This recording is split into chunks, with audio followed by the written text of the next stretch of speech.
그의 판결이라는 제목으로 마태복음 27장 11절부터 26절까지 화면을 따라서 제가 한 절, 여러분들이 한 절 함께 교독하겠습니다. 11절부터 봉독합니다. 예수께서 총독 앞에 섰음에 총독이 물어 이르되 내가 유대인의 왕이냐? 예수께서 대답하시되 내 말이 옳도다 하시고 대제사장들과 장로들에게 고발을 당하되 아무 대답도 아니하시는지라. 이에 빌라도가 이르되 그들이 너를 쳐서 얼마나 많은 것으로 증언하는지 듣지 못하느냐 하되 한마디도 대답하지 아니하시니 총독이 크게 놀라워하더라. 명절이 되면 총독이 무리의 청원대로 죄수 한 사람을 놓아주는 전례가 있더니 그때 바라바라 하는 유명한 죄수가 있는데 그들이 모였을 때 빌라도가 물어 이르되 너희는 내가 누구를 너에게 놓아주기를 원하느냐? 바라바냐? 그리스도라 하는 예수냐 하니 이는 그가 그들의 시기로 예수를 넘겨준 줄 알미더라. 총독이 재판석에 앉았을 때에 그의 아내가 사람을 보내어 이르되 저 옳은 사람에게 아무 상관도 하지 마옵소서. 오늘 꿈에 내가 그 사람으로 인하여 애를 많이 태웠나이다 하더라. 대제사장들과 장로들이 무리를 권하여 바라바를 달라 하게 하고 예수를 죽이자 하게 하였더니 총독이 대답하여 이르되 둘 중에 누구를 너에게 놓아주기를 원하느냐? 이르되 바라바로소이다. 빌라도가 이르되 그러면 그리스도라 하는 예수를 내가 어떻게 하랴? 그들이 다 이르되 십자가에 못 박혀야 하겠나이다. 빌라도가 이르되 어찌미냐? 무슨 악한 일을 하였느냐? 그들이 더욱 소리질러 이르되 십자가에 못 박혀야 하겠나이다 하는지라. 빌라도가 아무 성과도 없이 도리어 밀란이 나려는 것을 보고 물을 가져다가 무리 앞에서 손을 씻으며 이르되 이 사람의 피에 대하여 나는 무죄하니 너희가 당하라. 백성이 다 대답하여 이르되 그 피를 우리와 우리 자손에게 돌릴지어다 하거늘 함께 읽습니다. 이에 바라바는 그들에게 놓아주고 예수는 채찍질하고 십자가에 못 박히게 넘겨주니라. 아멘. 대제사장들이 보낸 군사와 무리들에게 끌려간 예수님께서는 대제사장의 사위되는 안나스 그리고 또 대제사장 가야바 그리고 사내들인 공회를 거쳐서 이제는 또 총독 빌라도에게 이렇게 넘겨지게 됩니다. 일찍이 대제사장 가야바는 불법적인 종교 재판을 통해서 예수님을 신성모독죄로 정죄하며 사형을 선언했고 유대의 최고 의결기관인 이 사내들인 공회는 그 결정을 공식화하였습니다. 하지만 대제사장과 유대 지도자들은 신성모독이라는 죄명으로 세상의 법정인 빌라도 총독에게 예수님을 사형을 선고해달라고 이렇게 요구할 수가 없었습니다. 왜냐하면 그 당시 로마의 법을 따르고 있었던 총독 빌라도의 법정은 유대인들의 어떤 종교 문제를 사형을 선고할 만한 그러한 문제로 인정하지 않았기 때문이었습니다.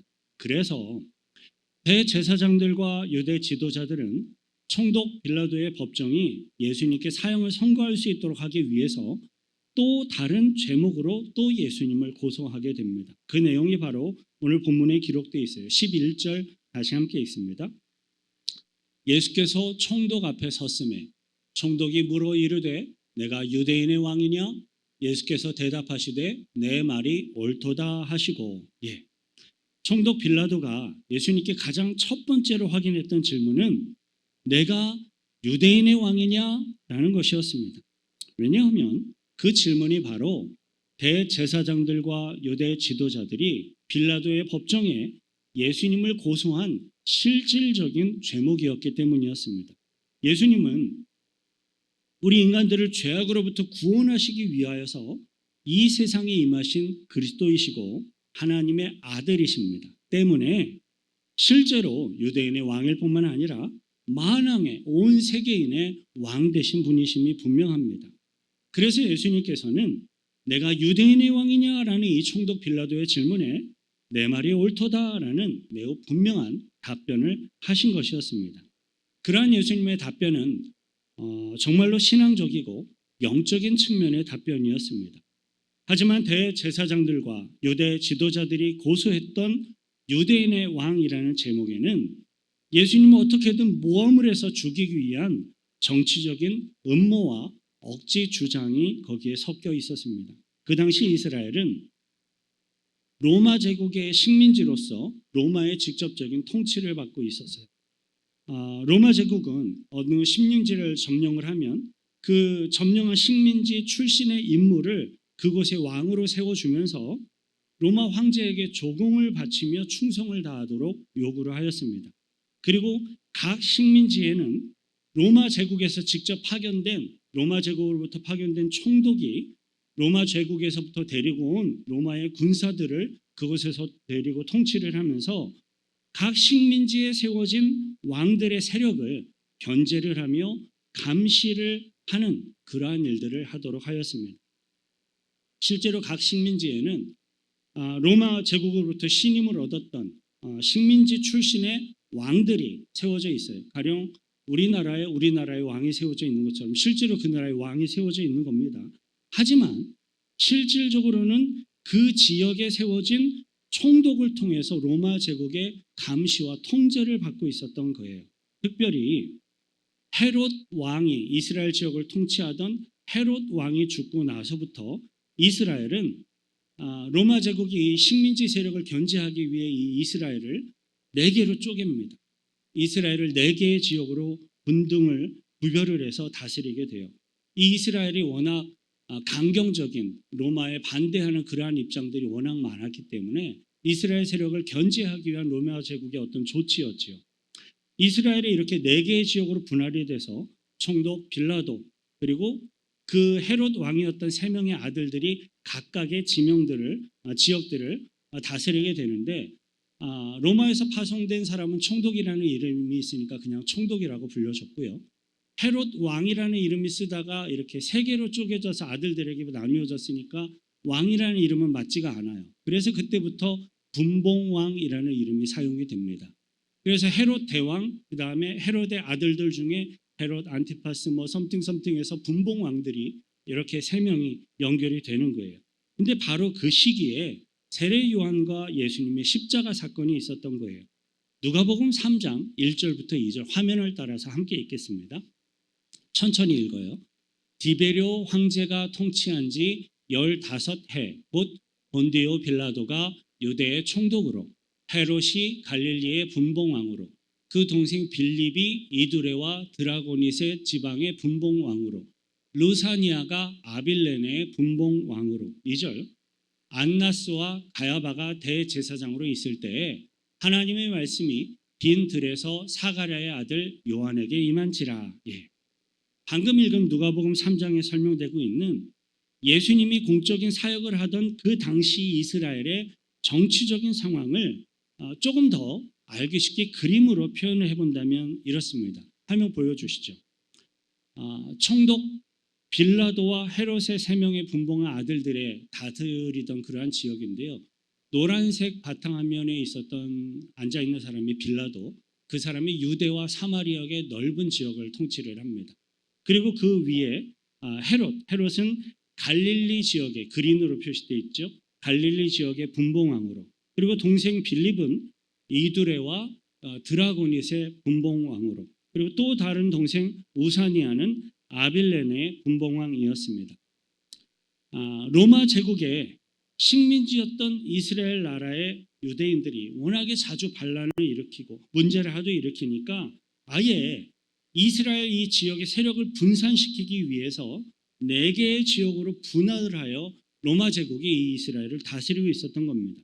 그런데 이러한 시기에 로마 제국으로부터 전혀 인정을 받지 않은 또 다른 왕을 주장하며 세우게 된다면 그것은 곧 로마 제국을 향한 반역과 정치적인 반란을 의미하는 것이었습니다. 대제사장들이 예수님을 유대인의 왕이라는 이유로 총독 빌라도에게 고소를 하였던 정치적인 이유가 바로 여기에 있습니다. 예수님은 스스로를 나는 유대인의 왕이다라고 가르치며 영적인 교훈을 하신 것인데 대제사장들은 그 예수님의 말에 정치적인 선동 정치적인 반란의 누명을 덮어 씌워서 예수님을 죽이려고 하는 것이었습니다. 그 당시 대제사장들과 유대 지도자들이 예수님을 고소했던 내용과 과정을 한번 정리해 볼 필요가 있는데 이렇습니다. 가장 먼저 그 당시의 대제사장 유대 지도자들이 예수님을 죽이려고 했던 실질적인 이유는 자신들의 유익, 자신들의 탐욕을 채우는 데 예수님이 방해가 되었기 때문이었습니다. 그들은 자신들의 유익과 탐욕에 방해가 된다면 누구든지 아예 죽여서 없애버리려고 하는 정말로 악한 자들이었습니다. 하지만 그러한 사적인 이유로 예수님을 어떤 사형의 법으로 처형할 수가 없었기 때문에 그들은 예수님에게 대신해서 신성모독이라는 종교적인 누명을 씌워서 예수님을 죽이도록 군중들을, 유대인들을 선동을 한 거예요. 그리고 대제사장들은 로마법에 해당하는 사형을, 법으로 사형을 유도하기 위해서 예수님이 스스로 유대인의 왕이다라고 가르치신 이 내용에 정치적인 반란의 누명을 덮어 씌워서 총독 빌라도의 법정 앞에 예수님을 세운 것이었습니다. 유대 역사가들의 다양한 자료들에 의하면요, 빌라도라는 사람은 잔인한 사람이었고 또 화를 잘 내는 성향이었고 또 굉장히 탐욕스러운 사람이었다고 합니다. 그럼에도 불구하고 이 총독 빌라도는 이 유대인들의 문화, 유대인들의 언어에 꽤 익숙한 사람이었기 때문에 대제사장들이 고소한 이 내용이 전부 다 거짓이고 한낱 모함에 불과하다라는 것을 이미 그는 분명하게 잘 알고 있었습니다. 그리고 예수님의 무죄와 의로움은 아주 특별한 방법을 통해서 총독 본디오 빌라도에게 다시 한번 확인되며 강조되는 신비한 일들이 벌어지게 됩니다. 본문 18절부터 19절에 함께 읽습니다. 이는 그가 그들의 시기로 예수를 넘겨줄 줄 알미더라. 총독이 재판성에 앉았을 때 그의 아내가 사람을 보내어 이르되 저 옳은 사람에게 아무 상관도 하지 마옵소서. 오늘 꿈에 내가 그 사람으로 인하여 애를 많이 태웠나이다 하더라. 총독 빌라도는 예수님이 무고하게 모함을 받아 끌려온 것을 이미 잘 알고 있었을 뿐만 아니라 자신의 아내가 꾼 꿈을 통하여서도 예수님이 무고한 분이다라는 것을 재차 확인받았던 것입니다. 그래서 빌라도는 당연히 예수님이 스스로를 변호하기 위해서 변론을 펼칠 것이다라고 생각을 하면서 예수님에게 변론할 것을 요구하게 됩니다. 하지만 빌라도의 그러한 생각은 완전히 벗어난 추측에 불과할 뿐이었어요. 12절부터 14절입니다. 대제사장들과 장로들에게 고발을 당하되 아무 대답도 아니하시는지라. 이에 빌라도가 이르되 그들이 너를 쳐서 얼마나 많은 것으로 증언하는지 듣지 못하느냐 하되 한마디도 대답하지 아니하시니 총독이 크게 놀라워하더라. 예수님께서는 어떻게 해서라도 자신을 죽이겠다라고 다짐을 하며 거짓 증언을 하고 있는 그 모든 악한 무리에 대해서 그냥 침묵하셨습니다. 온통 주위에 사악한 자들로 다 둘러싸여 있는 그곳에서 자신을 변론해 봐야 오히려 더욱더 죄인으로 매도될 것이 불을 보듯이 뻔한 상황이었습니다. 이에 예수님은 모든 것을 다 하나님 아버지께 맡긴 채로 침묵하신 것이었습니다. 그런데 죽음 앞에서도 전혀 두려워하지 않고 오히려 당당한 모습으로 차분하게 침묵하고 계시는 이 예수님의 모습은 예수님에게 죄가 전혀 없다라는 사실을 잘 알고 있는 총독 빌라도에게 굉장히 큰 충격이었습니다. 그리고 빌라도는 자신이 만일에 이렇게 죄가 없는 무고한 사람을 죽일 수 있도록 사형에 내어주었다가 나중에 그것이 이렇게 발각이 돼서 자신의 실수와 자신의 흠으로 드러나게 될까 봐 염려되는 부분도 많이 있었던 것 같습니다. 그래서 빌라도는 예수님께 대한 이 거짓된 판결의 책임을 자신이 그 책임을 피하기 위해서 판결을 선언하는 것을 이렇게 보류한 채로 예수님이 속하였던 지역, 갈릴리 지역의 분봉왕인 헤롯에게로 보내게 됩니다. 마태복음에는 이 내용이 나타나지 않아요. 마태복음에는 이 내용이 생략되어 있지만 누가복음에는 자세한 설명이 기록되어 있습니다. 누가복음 23장 6절부터 12절이 함께 읽습니다. 빌라도가 듣고 그가 갈릴리 사람이냐 물어 헤롯의 관할에 속한 줄을 알고 헤롯에게 보내니 그때 헤롯이 예루살렘에 있더라. 헤롯이 예수를 보고 매우 기뻐하니 이는 그의 소문을 들었으므로 보고자 한 지 오래였고 또한 무엇이나 이적 행하심을 볼까 바랐던 연고로라. 여러 말로 물으나 아무 대답도 말하지 아니하시니 대제사장들과 서기관들이 힘써 서서 고발하더라. 헤롯이 그 군인들과 함께 예수를 업신여기며 희롱하고 빛난 옷을 입혀 빌라도에게 도로 보내니 헤롯과 빌라도가 전에는 원수였으나 당일에 서로 친구가 되니라. 햇빛 비치는 거에 적응을 하려고 노력을 하고 있는데 여전히 힘드네요. 문이라도 좀 닫아주시면 좀 나을 것 같습니다. 우선 헤롯은 여태껏 분봉왕과 총독의 관계가 당연히 감시하는 사람이니 얼마나 원수 같겠어요. 마음대로 못하게 그렇게 서로 원수같이 지내왔던 총독 빌라도가 분봉왕인 자신의 권위를 인정해 주는 것이라 생각을 하며 기뻐하였을 겁니다. 그 다음으로 헤롯은 예수님에 대한 소문을 익히 들어서 잘 알고 있고 궁금해하고 있었던 중인데 그 예수님이 자신의 눈앞으로 끌려 나왔으니까 혹시라도 자신의 눈앞에서 놀라운 기적을 볼 수 있을까라고 생각을 하며 굉장히 기뻐하였습니다. 하지만 예수님은 여전히 침묵으로 일관하셨고 대제사장들은 여전히 예수님을 죽이기 위해서 더욱더 힘써서 거짓으로 증언을 하며 고소를 합니다.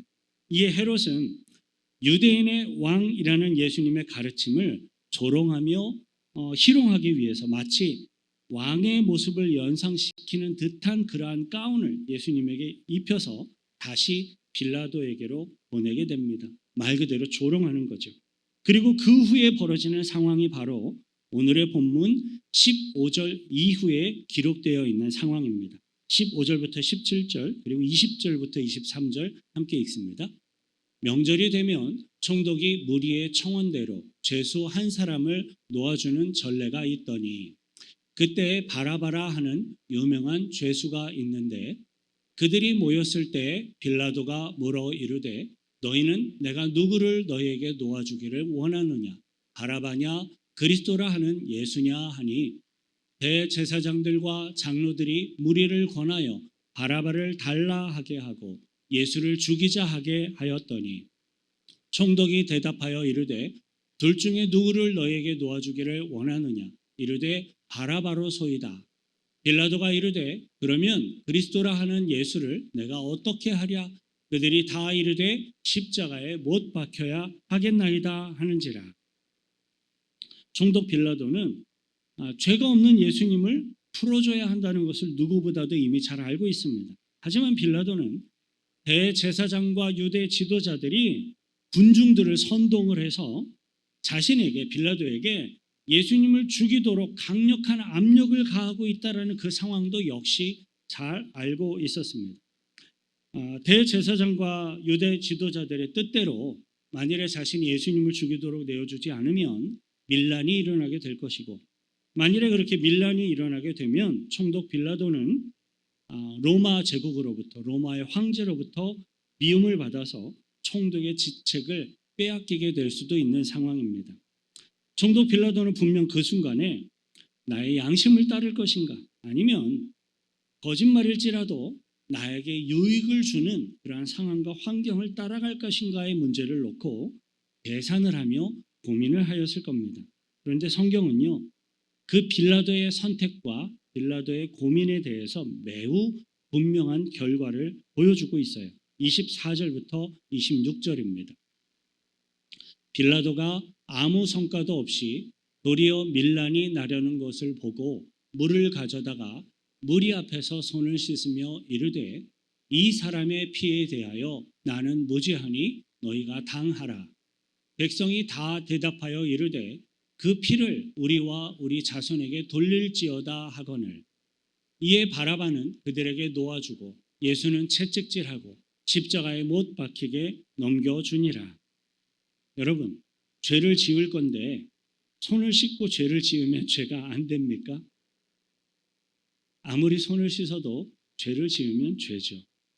우리들은 성경이 보여주고 있는 이러한 빌라도의 판결을 보면서 중요한 영적인 교훈을 얻을 수가 있습니다. 그것은 바로 우리 모든 인간들이 가지고 있는 양심, 그 양심의 실체와 그 양심의 한계에 대한 거예요.